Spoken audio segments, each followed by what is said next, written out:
अस्सलाम वालेकुम स्टूडेंट्स, कैसे हैं आप सब लोग। उम्मीद है खैर ऑफिस से होंगे। आप लोगों के लिए एक और लेक्चर जिसमें हमने नॉर्मलाइजेशन की बात जो है डिस्कस करनी है। जैसे कि लास्ट लेक्चर में आप लोगों को पता है कि हम लोगों ने जो बात डिस्कस की उसके अंदर आपके पास क्या थी कि प्रॉब्लम्स वो क्या जो आ सकती हैं आपके पास रिलेशन के अंदर या फिर टेबल के अंदर, जिसमें हम सिनोनिम की बात की, होमोनिम की बात की, आपके पास रिडंडेंसी की बात की, म्यूचुअल एक्सक्लूसिवनेस ऑफ डेटा की बात की। अब उसी कंसेप्ट को ही आगे लेके चलते हैं और आज के दिन में हम लोगों ने जो बात करनी है स्टार्ट में वो आपके पास है डेटाबेस अनोमलीज, और उसके साथ साथ हम जो बात डिस्कस करेंगे वो आप लोगों के पास क्या होगी, नॉर्मलाइजेशन और उसकी टाइप्स जो है ना वो हम क्या करेंगे इसके अंदर डिस्कस जो है वो आप लोगों के लिए करने वाले हैं। अब यहाँ पे बात ही आ जाती है कि ये जो अनोमलीज हैं ये होती क्या है। ठीक है, अनोमलीज बेसिकली आप लोगों के पास रिलेशन के अंदर अकर होती हैं, टेबल के अंदर अकर होती हैं। और किसकी वजह से अकर होती है? जब आपके पास डुप्लीकेशन होती है, रिडंडेंसी होती है, डेटा आपके पास मल्टीपल जगह पे डुप्लीकेट हो रहा होता है। ठीक है, और ये आपके पास रिडंडेंसीज जो है ना वो किसकी वजह से अकर होती है? जब आपके पास इनकॉन्सिस्टेंसीज होती हैं। इनकॉन्सिस्टेंसीज का मतलब ये होता है कि एक जगह पे डेटा और है, दूसरी जगह पे और है। ठीक है, बंदा एक ही है, पर्सन एक ही है, लेकिन उसके रेलिवेंट जो डेटा है वो डिफरेंट जगह पे क्या पड़ा हुआ है, डिफरेंट पड़ा हुआ है, तो उसे हम क्या कहते हैं, इनकन्सिस्टेंसीज का नाम देते हैं। जैसे फॉर एग्जांपल आप स्टूडेंट है, आप कॉलेज के पास आपका फ़ोन नंबर अवेलेबल है, एग्ज़ाम वालों के पास भी वही फ़ोन नंबर है, आप लोगों के पास अकाउंट्स वालों के पास भी वही फ़ोन नंबर है, लेकिन अगर आप में से किसी का जो है फ़ोन नंबर अकाउंट्स वालों के पास और हो और एग्ज़ाम वालों के पास और हो, तो वो क्या है, इनकन्सिस्टेंसीज हुआ करती हैं। ठीक है, तो ये बेसिकली वो प्रॉब्लम जो अराइज होती हैं जब हम डेटाबेस में हम टेबल्स के अंदर डेटा इंसर्ट करते हैं, डिलीट करते हैं या फिर अपडेट करते हैं या फिर उन्हें मॉडिफाई किया जाता है। ठीक है, और यहाँ पे रिलेशन का वर्ड यूज़ किया जा रहा है। रिलेशन का मतलब ये है आपके पास टेबल। ठीक है, अब जैसे फॉर एग्जांपल आपने टेबल में से डेटा कुछ अपडेट करना था, जब आपने अपडेट करना था तो उसमें आपके पास कुछ चीज़ें जो है वो क्या होगी, हमारे पास लॉस होगी। तो ये भी आपके पास एक किस्म की एनॉमली की ही टाइप है। तो आप लोगों के पास क्या है कि नॉर्मली हम सिंपली ये कहते हैं कि वो प्रॉब्लम जो आपके पास अराइज होती हैं जब आप डेटा इंसर्ट करना चाहते हैं, डिलीट करना चाहते हैं, अपडेट करना चाहते हैं, लेकिन ये किसकी वजह से अराइज होती हैं? रिडंडेंसी की वजह से। आपके पास इनकन्सिस्टेंसी होती है और उसके बाद कई जगह पे हमारा जो डेटा है वो क्या हो जाता है, लॉस हो जाता है। तो ये आप लोगों के पास डिफरेंट तरह की सिचुएशंस के अंदर हम अनॉमलीज का क्या करते हैं, आप लोगों के पास इन अनॉमलीज का आप लोगों को पता होना चाहिए कि अनॉमलीज अकर नहीं होने देनी। जब अनॉमलीज अकर नहीं होने देंगे तो आप प्रॉपर्ली डेटा को इंसर्ट कर पाएंगे, आप प्रॉपर्ली डेटा को डिलीट कर पाएंगे और प्रॉपर्ली डेटा को मॉडिफाई कर पाएंगे। अब ये इंसर्शन अनॉमली, डिलीशन अनॉमली और मॉडिफिकेशन अनॉमली क्या होती है करके देख लेते हैं। इंसर्शन का मतलब है जब आपने डेटा इंसर्ट करना है तो आप लोगों के पास क्या है, वो अनॉमली जो है वो अकर होगी। अब अनॉमली अकर कब होगी? जब आप डेटा क्या कर रहे हो, टेबल में या रिलेशन में क्या कर रहे हैं, इंसर्ट कर रहे हैं। अब इस चीज़ का मतलब क्या है? फॉर एग्जांपल आपने डेटाबेस में डेटा जो है वो टेबल में डेटा इंसर्ट करना है, आपने टेबल में जो डेटा इंसर्ट करना है उसके साथ आपको कोई एडिशनल डेटा या एडिशनल फैक्ट या फिर उसके मुतालिक डेटा जो है वो क्या करना पड़ रहा है, इंसर्ट करना पड़ रहा है। तो ऐसी अनॉमली जिसके अंदर आपको एडिशनल डेटा भी इंसर्ट कर रहा है, किसी और एंटिटी के बारे में भी डेटा आपको इंसर्ट करना पड़ रहा है, इसको हम क्या कहते हैं, आपके पास इंसर्शन अनॉमली जो है उसका नाम दिया जाता है। ठीक है, अब ये आप लोगों ने थोड़ा सा ध्यान से देख लेना है कि ये इंसर्शन अनॉमली आप लोगों के पास क्या है। जैसे यहाँ पे देखेंगे टेबल अवेलेबल है जिसमें कस्टमर आईडी है, नेम है, सेल्समैन है, रीजन है। ये एक टेबल के 4 एट्रीब्यूट्स है हमारे पास, और आप लोगों को ये कहा जाता है कि आप क्या करो, एक नया सेल्समैन जो है वो इंसर्ट करें। देखिए हमने क्या किया, एक नया सेल्समैन आबिद जो है वो इंसर्ट किया है कहाँ पे, नॉर्थ रीजन के अंदर। लेकिन देखें हम उस टाइम तक इसका रिकॉर्ड कम्प्लीटली इंसर्ट नहीं कर सकते जब तक उसका कस्टमर आईडी और नेम भी हम असाइन ना करें। देखिए हमने इंसर्ट क्या करना था, सेल्समैन इंसर्ट करना था, उसको रीजन असाइन करना, लेकिन उसके लिए साथ हमें एडिशनल फैक्ट भी एंटर करना पड़ रहा है, और वो किसके बारे में है, कस्टमर आईडी और नेम भी हमें एंटर करना पड़ रहा है। तो आप उस टाइम तक डेटा इंसर्ट नहीं कर सकते जब तक ये एडिशनल फैक्ट भी आप एंटर ना करें। तो ये बेसिकली क्या होती है आपके पास इंसर्शन अनॉमली, जिसमें आपको एडिशनल रिकॉर्ड जो है वो भी क्या करना पड़े, इंसर्ट करना पड़े। तो ये आप लोगों के पास जो है ना एक छोटी सी चीज़ अवेलेबल थी जिसको हम नाम दे रहे हैं, आप लोगों के पास इंसर्शन अनॉमली का जो है वो नाम दिया जा रहा है। यानी कि इंसर्शन अनॉमली का मतलब ये है कि आपके पास जो इंसर्ट करना है उसके साथ एडिशनल फैक्ट भी जब तक आप इंसर्ट नहीं करते तो आप लोग उसमें डेटा इंसर्ट नहीं कर सकते। तो ये बेसिकली आप लोगों के पास एक अनॉमली है और इसका नाम क्या है हमारे पास, इंसर्शन अनॉमली। अब डिलीशन अनॉमली से क्या मुराद है? आप लोगों ने फॉर एग्जांपल वही बात फिर से आ जाएगी कि आपके पास एक टेबल अवेलेबल होगा जिसमें आपके पास कुछ रिकॉर्ड्स अवेलेबल हैं, कुछ एट्रीब्यूट्स अवेलेबल है, और आप उसमें से कुछ चीज़ जो है वो क्या करते हो, डिलीट करते हो। ठीक है, जैसे फॉर एग्जांपल ये table available, customer ID, name, salesman और रीजन। इसमें मैं कहता हूँ जी मुझे अहमद जो है वो आपके पास क्या है, सेल्समैन, वो डिलीट करना है। ठीक है, ये देखें, ये हम सपोज दैट कि ये जो अहमद है ये हम क्या कर रहे हैं, डिलीट कर रहे हैं, या फिर ये जो खालिद है ये हम क्या कर रहे हैं, ई से डिलीट कर रहे हैं। तो हम हमारे पास क्यूरी हमने अप्लाई कर दी कि हमने खालिद को डिलीट करना है। जब खालिद को डिलीट करना है तो उसके साथ जो कस्टमर है 40 वो भी डिलीट हो जाएगा जिसका नाम दाऊद है। तो आपने जो डिलीट करना था उसके साथ आपको एडिशनल एंटिटी के बारे में भी जो इन्फॉर्मेशन है वो डिलीट करनी पड़ रही है। तो ऐसी अनामली को हम क्या नाम देते हैं, एडिशन अनामली। यानी कि एडिशन आपको जो डिलीट करना है उसके साथ आपको कुछ और भी डिलीट करना पड़ रहा है, तभी आप डिलीट कर पा रहे हैं, अदरवाइज आप डिलीट नहीं कर पा रहे।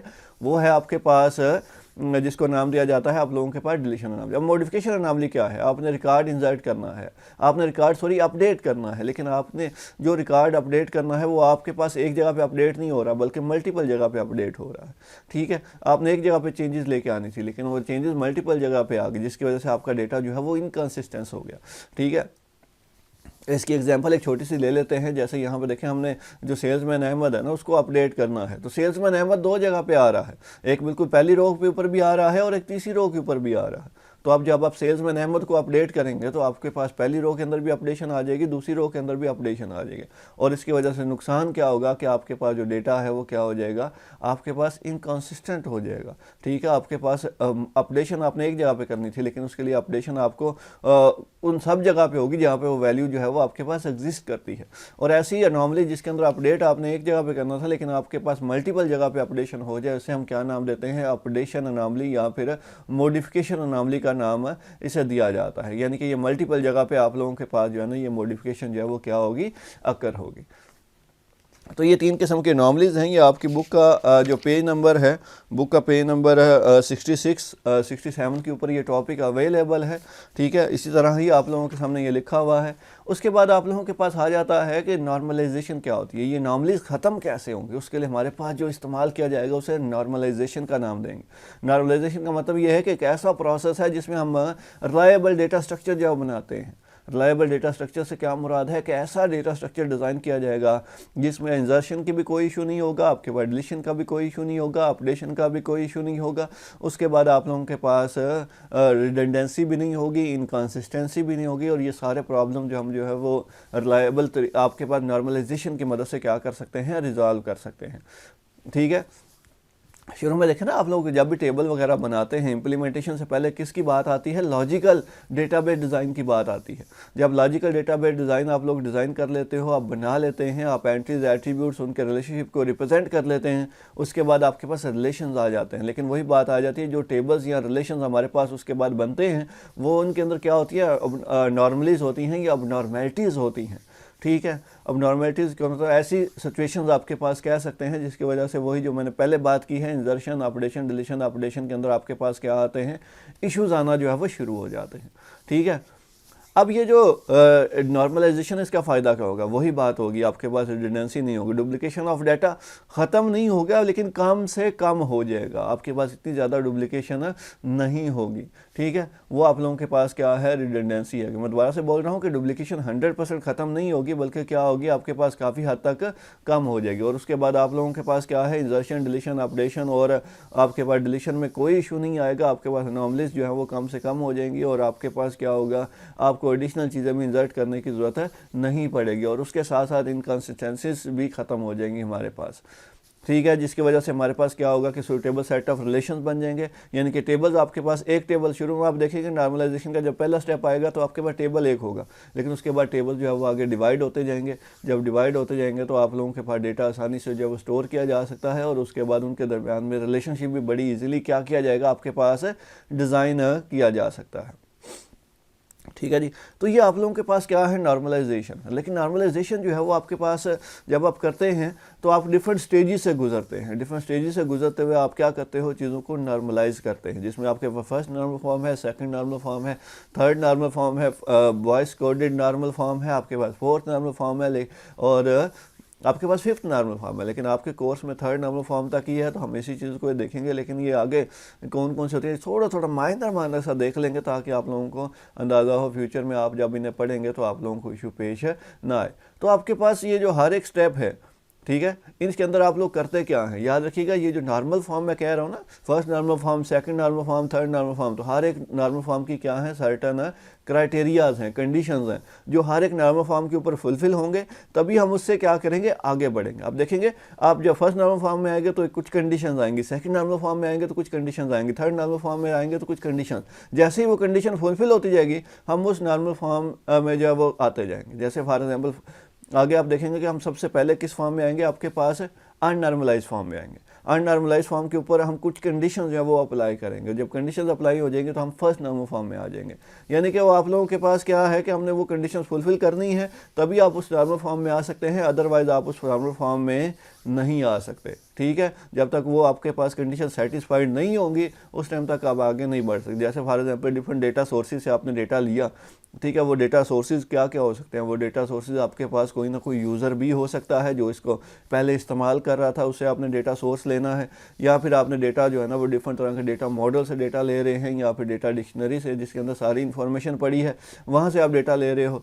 और जब ये सारी चीज़ डेटा आप ले लेते हो तो आपके पास यूज़र स्पेसिफिकेशन, रिक्वायरमेंट स्पेसिफिकेशन आ जाती हैं। रिक्वायरमेंट स्पेसिफिकेशन से मुराद ये है कि आप यूज़र जो करना चाहता है, जो करवाना चाह रहा है, वो सारा चीज़ें हम इसके अंदर क्या करते हैं, स्पेसिफाई कर देते हैं। जब इसके अंदर ये हम सारी चीज़ें स्पेसिफाई कर देंगे तो उसको आप टेबल की फॉर्म में लिखते हैं। जब टेबल फॉर्म में आपके पास वो चीज़ें रिप्रेजेंट कर दी जाती हैं तो वो आपके पास जो फॉर्म आती है ना वो अननॉर्मलाइज फॉर्म आती है। ठीक है, वो आपके पास कौन सी फॉर्म आएगी, अननॉर्मलाइज फॉर्म आपके पास अकर होगी। लेकिन अब वो जब अननॉर्मलाइज फॉर्म आ गई है तो उसके ऊपर ऑब्वियस सी बात है, आपने उसको फर्स्ट नॉर्मल फॉर्म में लेके जाना है, उसको सेकंड नॉर्मल फॉर्म में लेके जाना है, थर्ड के अंदर लेके जाना है। लेकिन वो हर एक के अंदर हम क्या करेंगे, जैसे फर्स्ट नॉर्मल फॉर्म में है तो हम लोग रिपीटिंग ग्रुप्स को ख़त्म करेंगे।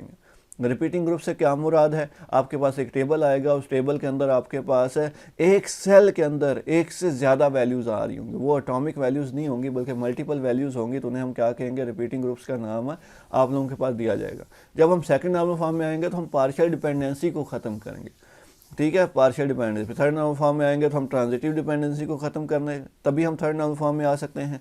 जब हमारे पास ये जो फोर्थ नॉर्मल फॉर्म है, इसमें जब हम लोग यहाँ पे आपके पास आएंगे तो आप लोग जो है ना वो सिंपली क्या करेंगे, यहाँ पे भी कंडीशंस होंगी। ठीक है, और वो कंडीशंस क्या होंगी कि आपके पास क्या है कि हर एक डिटरमिनेंट जो है वो क्या होगा, कैंडिडेट की होगा, यानी कि आपके पास जिसको आप फाइंड करना चाहते हैं, ठीक है, और आपके पास जो फाइंड करने वाला है वो आपके पास क्या है, वो कैंडिडेट की के तौर पे जो है वो क्या करेगा, आपके पास एग्जिस्ट करेगा, यानी कि प्राइमरी की बात हो रही है। उसके बाद आप फोर्थ नॉर्मल फॉर्म में मल्टी वैल्यू डिपेंडेंसी को ख़त्म करते हैं और जॉइंट डिपेंडेंसी को ख़त्म करते हैं। ठीक है, तो ये आपके पास अवेलेबल है। जॉइन और मल्टी वैल्यू डिपेंडेंसी से मतलब ये है कि आप टेबल को जब डिवाइड करते हैं, ये फोर्थ और फिफ्थ का इंट्रोडक्शन थोड़ा मैं यहाँ पे देता हूँ क्योंकि आगे ये बात नहीं आएगी।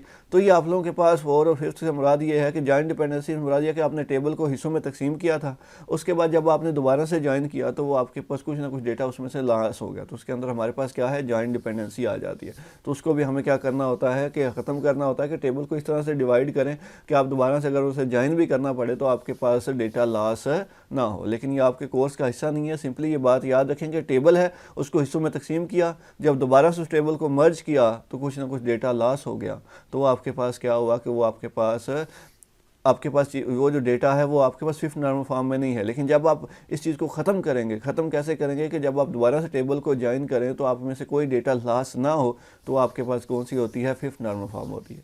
और अगर एक वैल्यू है जो एक मल्टी वैल्यूज़ रखती है तो उसको अगर आप ख़त्म करेंगे तो आप लोगों के पास क्या आ जाएगी, आपके पास फोर्थ नॉर्मल फॉर्म होगी। और इसी को ही हम क्या करेंगे, आगे जो है ना वो टॉपिक्स के अंदर आगे जो है चीज़ों को डिस्कस किया जाएगा।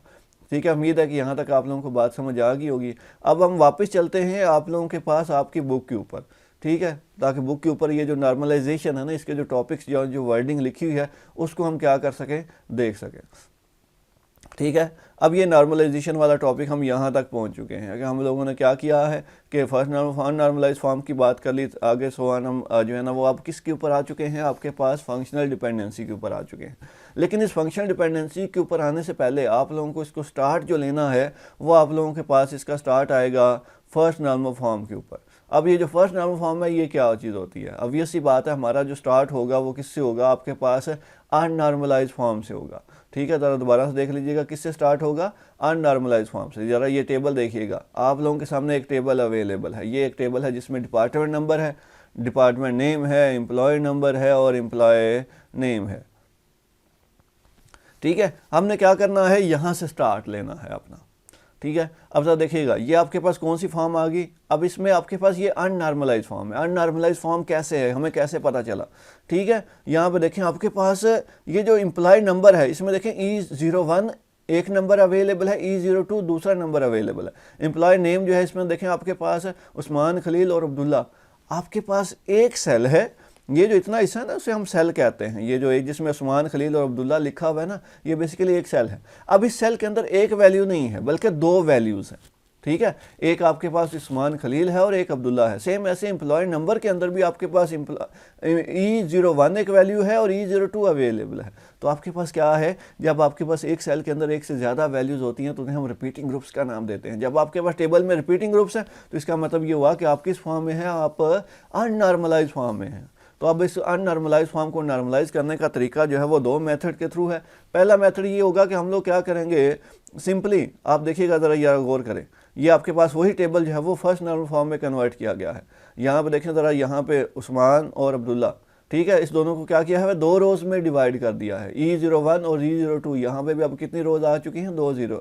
लेकिन यहाँ पे देखें आपके पास मैनेजमेंट सिर्फ एक दफ़ा लिखा था, लेकिन जैसे ही 2 रोज़ बनाई है तो हमने मैनेजमेंट ऊपर वाली रो में भी लिख दिया है और मैनेजमेंट हमने नीचे वाली रो में भी लिख दिया है। क्यों ये मैनेजमेंट लिखा है, क्योंकि यहाँ पे देखिए आप लोगों के पास इस सेल के अंदर एक ही वैल्यू थी और वो कौन सी वैल्यू थी, मैनेजमेंट थी। ठीक है, और मैनेजमेंट, और ये जो पूरी रो है इसके अंदर देखें, ये पूरी रो की अगर हम बात करें तो इसके अंदर पहले वैल्यू जो पड़ी है वो 10 पड़ी है, फिर आगे जो है वो मैनेजमेंट पड़ी है और आगे ये 2 वैल्यूज़ पड़ी थी। और जब आप लोग इसको डिफरेंट रोज़ में डिवाइड करते हैं, ठीक है, तो आपको रिडंडेंसी जो है वो डुप्लीकेशन वो ऐड करनी पड़ती है। तो हमने ऊपर भी मैनेजमेंट लिख दिया, नीचे भी क्या लिख दिया, मैनेजमेंट। फिर आपके पास क्या आ गया, 10 इधर भी आ गया और इधर भी क्या आ गया, 10 आ गया। हम यहाँ पे 20 इंसर्ट नहीं कर सकते क्योंकि 20 जो है वो नेक्स्ट रो की वैल्यू है। यहाँ पे आपके पास इस रो के अंदर आपके पास क्या थी, मैनेजमेंट थी। उसी रो को 2 रोज़ में डिवाइड किया हुआ है, तभी हम लोग क्या कर रहे हैं, मैनेजमेंट को 2 दफ़ा हमने क्या कर दिया, लिख दिया। ऐसी सिचुएशन जिसमें आप लोगों के पास क्या हो कि आप लोगों ने रिडंडेंसी जो है वो आपके पास नॉर्मलाइज फॉर्म हो, तो उसको आप फर्स्ट नॉर्मल फॉर्म में कन्वर्ट करना चाहते हैं तो आपको क्या एंटर करना पड़ता है, रिडंडेंसी जो है वो एंटर करनी पड़ती है। एक तरीका तो ये है। दूसरा तरीका ये है कि आप टेबल को हिस्सों में तकसीम कर दो। हिस्सों में तकसीम इस तरह से करो, जो एक तरह के एट्रीब्यूट्स हैं उनको एक टेबल में रख दो, जो दूसरे रेलिवेंट एट्रीब्यूट्स हैं वो दूसरे टेबल में रख दो। जैसे यहाँ पे देखें हम लोगों ने क्या किया है कि इसमें डिपार्टमेंट नंबर और डिपार्टमेंट नेम, डिपार्टमेंट के रेलिवेंट था ना, डिपार्टमेंट नंबर और डिपार्टमेंट नेम किसके रेलिवेंट था, डिपार्टमेंट के, उसको एक टेबल में रख दिया और एम्प्लॉय नंबर और एम्प्लॉय नेम को दूसरे टेबल में रख दिया। और इन दोनों टेबल्स के दरमियान में रिलेशन क्रिएट करने के लिए कॉमन एट्रीब्यूट होना चाहिए और वो हमने क्या रख दिया, डिपार्टमेंट नंबर, वो आपके पास है यहाँ पे रख दिया। तो 2 तरीके हैं। एक तरीका ये है कि आप रिडंडेंसी ऐड करो और एक तरीका ये है कि आप क्या करो, टेबल को हिस्सों में तकसीम कर दो। तो आपकी अपनी रिक्वायरमेंट होती है इसमें ज़्यादातर जो है ना, क्योंकि इसी को ही करवाया जाता है और इसी के मुताबिक स्टूडेंट्स के लिए आसानी होती है, तो वो इसी को ही फॉलो करते हैं कि हम क्या ऐड करते हैं, रिडंडेंसी ऐड कर दें, और जिसकी वजह से हमारे पास प्रॉब्लम्स क्या आ जाएंगी। अब वही बात आ गई, इंसर्शन अनॉमली आएगी, डिलीशन आएगी, अपडेशन आएगी। और आपके पास देखो अब यहाँ पे इंसर्शन अनॉमली आ गई। इंसर्शन अनॉमली कैसे आ गई, आपको डिपार्टमेंट, आपके पास एक नया एम्प्लॉय ऐड करना है, फॉर एग्जांपल एक नया एम्प्लॉय अली ऐड करना है। ठीक है, एम्प्लॉय में देखें क्या कह रहा हूँ, अली ऐड करना है, तो आपको उसके साथ जो है डिपार्टमेंट नंबर और डिपार्टमेंट नेम भी इंसर्ट करना पड़ेगा, तभी आप इंसर्ट कर सकते हैं, अदरवाइज आप इंसर्ट नहीं कर सकते। आपको ये जो डिपार्टमेंट नंबर 10 है ये डिलीट करना है, तो डिपार्टमेंट नंबर 10 जो है वो आपके पास क्या होगा, उसके साथ उस्मान खलील भी डिलीट हो जाएगा, उसके साथ अब्दुल्ला भी डिलीट हो जाएगा। ठीक है, तो आपके पास अगर मैं कहता हूँ जी मुझे क्या करना है, डिपार्टमेंट जो मैनेजमेंट है उसे अपडेट करना है। ठीक है, तो जब मैनेजमेंट को अपडेट करेंगे तो वो अपडेट 2 जगह पे आएगा, जहाँ जहाँ मैनेजमेंट लिखा हुआ है वहाँ आपके पास क्या है, अपडेशन अकर हो जाएगी। तो ये देखिए यहाँ पे तक जब हम फर्स्ट नॉर्मल फॉर्म में आए हैं तो आपके पास इंसर्शन अनॉमली भी है, डिलीशन अनॉमली भी है और अपडेशन अनॉमली भी है। तो उन अनॉमलीज को क्या किया जाता है, इसके अंदर से ख़त्म किया जाता है।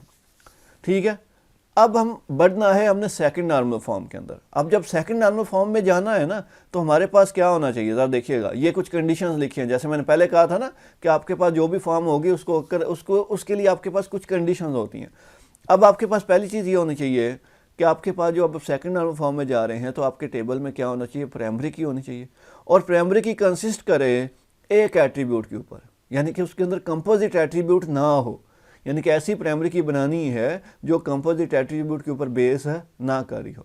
और आपके पास no non key attribute exist, यानी कि ऐसा कोई भी नॉन की एट्रीब्यूट एग्जिस्ट ना करे जो उस एक प्राइमरी की के ऊपर डिपेंड ना कर रहा हो। ठीक है, तो आगे वाला पॉइंट यही है कि हर एक नॉन की एट्रीब्यूट जो है फंक्शनली डिपेंडेंट होना चाहिए किसके ऊपर, प्राइमरी की के ऊपर। और अगर वो फंक्शनली डिपेंडेंट नहीं है तो इसका मतलब ये हुआ कि आप लोगों के पास पार्शियल डिपेंडेंसी आ गई। पार्शियल डिपेंडेंसी का मतलब क्या है और उसकी एग्जांपल क्या है, पहले हम देख लेते हैं कि आपके पास इस चीज़ का मतलब क्या है। अब यहाँ पे ज़रा गौर करें, ये टेबल है, इस टेबल में देखिए आपके पास कुछ attributes available, employ ID, name, department number, salesman, salary है, कोर्स टाइटल है और डेट कंप्लीटेड है। लेकिन यहाँ पे देखें प्राइमरी की कितनी है, एक एम्प्लॉय आईडी प्राइमरी की है और एक कोर्स टाइटल प्राइमरी की है। और मैंने क्या कहा था, सेकंड नॉर्मल फॉर्म में आने के लिए ज़रूरी है कि आपका जो एट्रीब्यूट है वो एक प्राइमरी की यानी कि वो कंपोजिट की के ऊपर बेस ना करे, बल्कि वो किसके ऊपर बेस करे, सिंगल एट्रीब्यूट के ऊपर जो है बेस कर रहा है। लेकिन यहाँ पे क्या है, आपके पास कंपोजिट की है।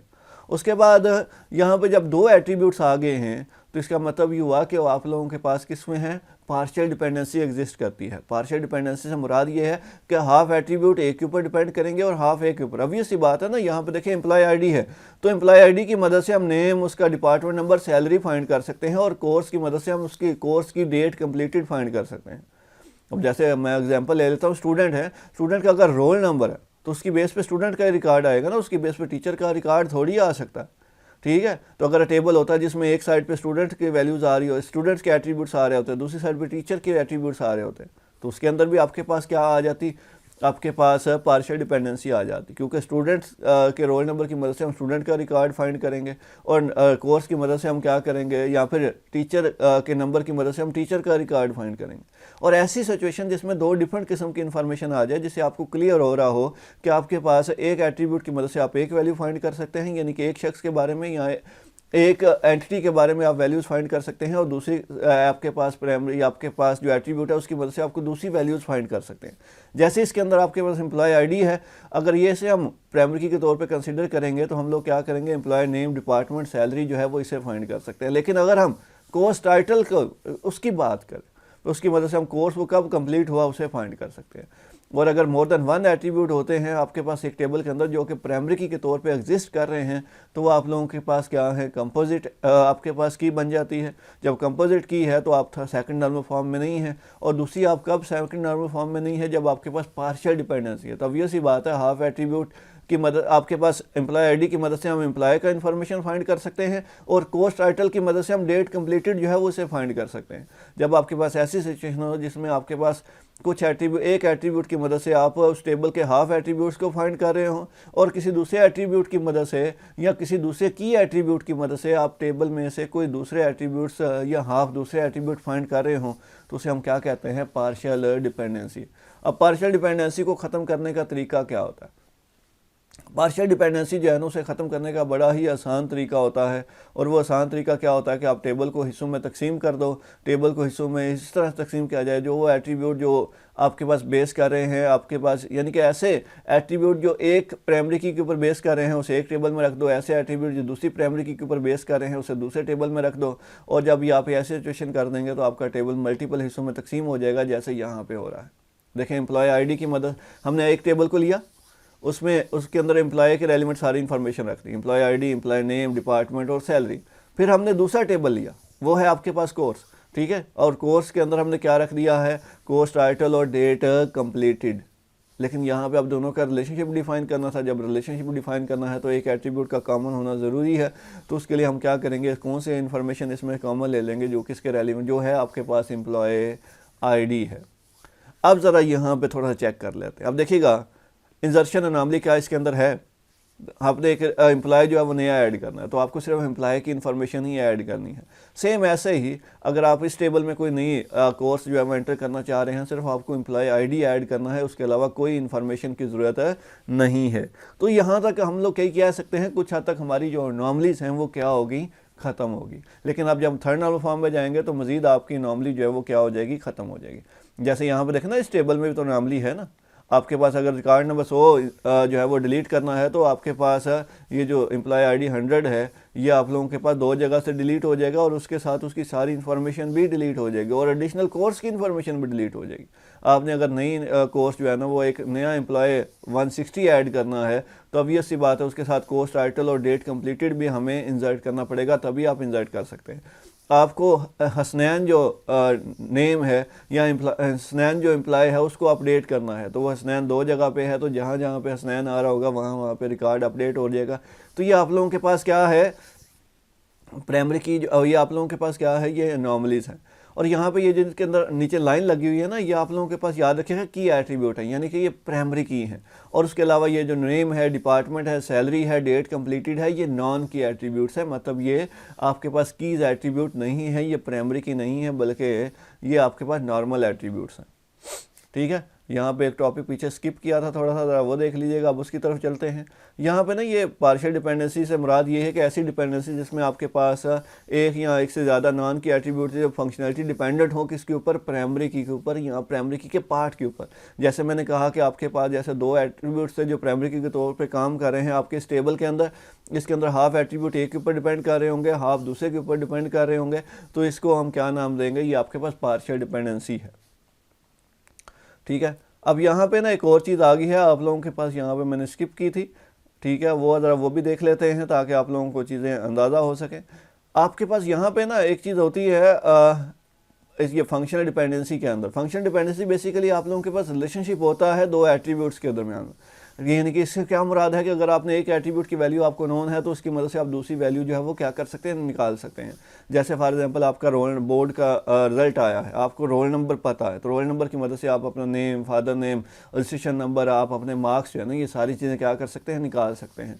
तो इसको कहते हैं फंक्शनल डिपेंडेंसी कि अगर एक एट्रीब्यूट की वैल्यू आपको नोन हो तो ठीक है। अब एट्रीब्यूट आपका क्या है, रोल नंबर, उसकी वैल्यू क्या है, जो आपका नंबर होता है, जैसे 2206, तो ये आपके पास क्या है, आपकी उस एट्रीब्यूट की वैल्यू है कि अगर आपके पास एक एट्रीब्यूट जो है वो आपको नोन है तो उसकी मदद से आप दूसरे एट्रीब्यूट को जो है वो आपके पास फाइंड कर सकते हैं या नोन कर सकते हैं। जैसे यहाँ पे ये ए और आगे एरो का सिंबल है और बी लिखा हुआ है, तो इसका मतलब भी यही है कि आप लोगों के पास हम क्या कर सकते हैं, ये सिंपली जो एट्रीब्यूट होता है ना, यहाँ पे आप लोगों ए जो है वो आप लोग जरा गौर करें, इसके एक ये आपके पास ए जो है वो कौन सी साइड पे है, ये लेफ्ट साइड पे है, और बी जो है वो आपके पास राइट साइड पे है। तो लेफ्ट साइड पे जो एट्रीब्यूट होता है उसे हम डेटर्मिनेंट कहते हैं, और राइट साइड पे जो एट्रीब्यूट होता है डेटरमाइंड कहते हैं, यानी कि एक फाइंड करने वाला और एक फाइंड होने वाला। जैसे यहाँ पे देखें ये रोल नंबर है और स्टूडेंट नेम है, तो स्टूडेंट नेम को हम फाइंड कर सकते हैं किसकी मदद से, अगर आपको रोल नंबर जो है वो क्या हो, पता हो। ठीक है, तभी आप फाइंड कर सकते हैं, अदरवाइज आप फाइंड नहीं कर सकते। तो ये थोड़ी सी बात रह गई थी तो मैंने कहा इसको दोबारा से एक्सप्लेन कर देते हैं। अब लास्ट चीज़ जी हमारे पास लास्ट चीज़ है कि अब हमने थर्ड नॉर्मल फॉर्म में आना। तो अब देखिएगा थर्ड नॉर्मल फॉर्म की भी कुछ कंडीशंस होंगी ना आप लोगों के पास है।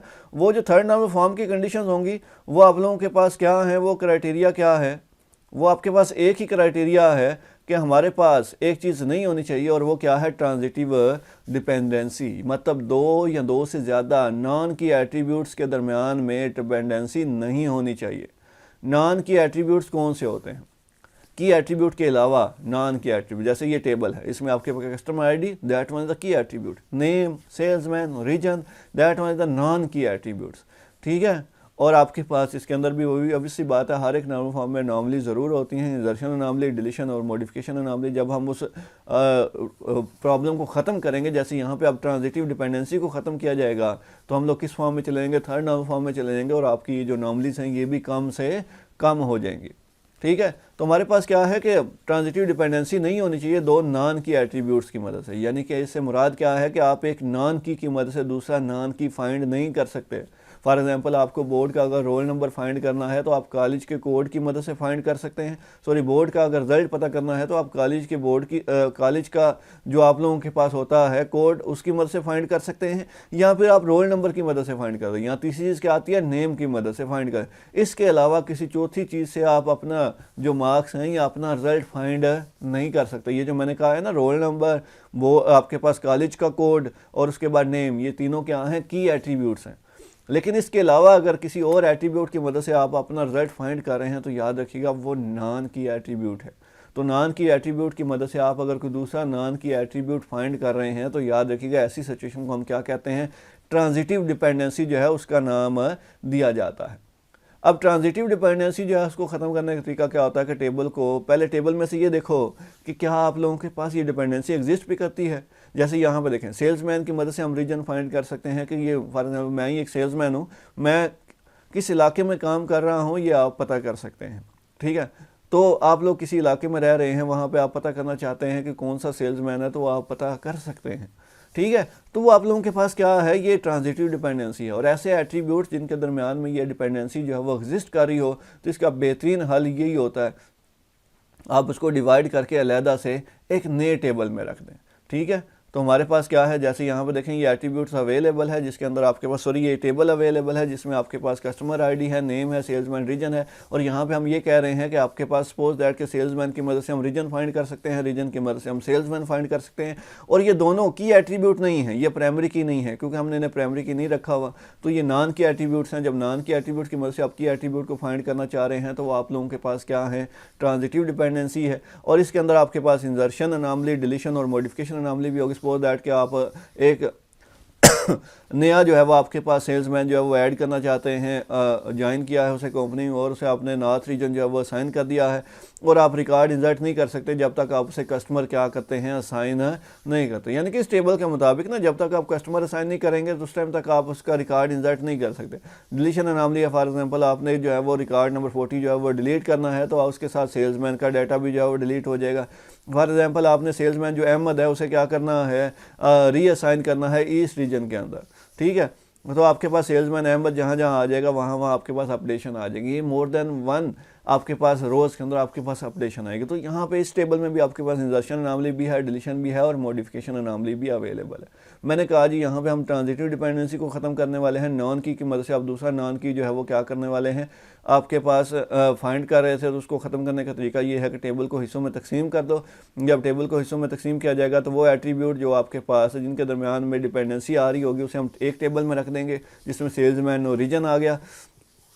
उसके बाद आप लोगों के पास जो दूसरा टेबल है उसके अंदर कस्टमर आईडी, कस्टमर नेम और सेल्समैन आ गया। तो ये आपके पास वो एट्रीब्यूट्स है जिनके दरमियान में डिपेंडेंसी थी, तो उनको हमने क्या किया है, अलहदा से एक टेबल में रख दिया है। तो ये आप लोगों के पास क्या हुआ कि ट्रांजिटिव डिपेंडेंसी को ख़त्म करने के लिए हमने टेबल को मज़ीद डिकम्पोज किया। जब मज़ीद डिकम्पोज किया तो आप लोगों के पास टेबल दो हिस्सों में तकसीम हो गया। जब दो हिस्सों में तकसीम हो गया तो हमारे पास जो फॉर्म आ गई वो कौन सी फॉर्म आ गई, सेकंड आपके पास थर्ड नॉर्मल फॉर्म है, क्योंकि ट्रांजिटिव डिपेंडेंसी नहीं है। जब वो नहीं है तो हम किस फॉर्म में है, थर्ड नॉर्मल फॉर्म में।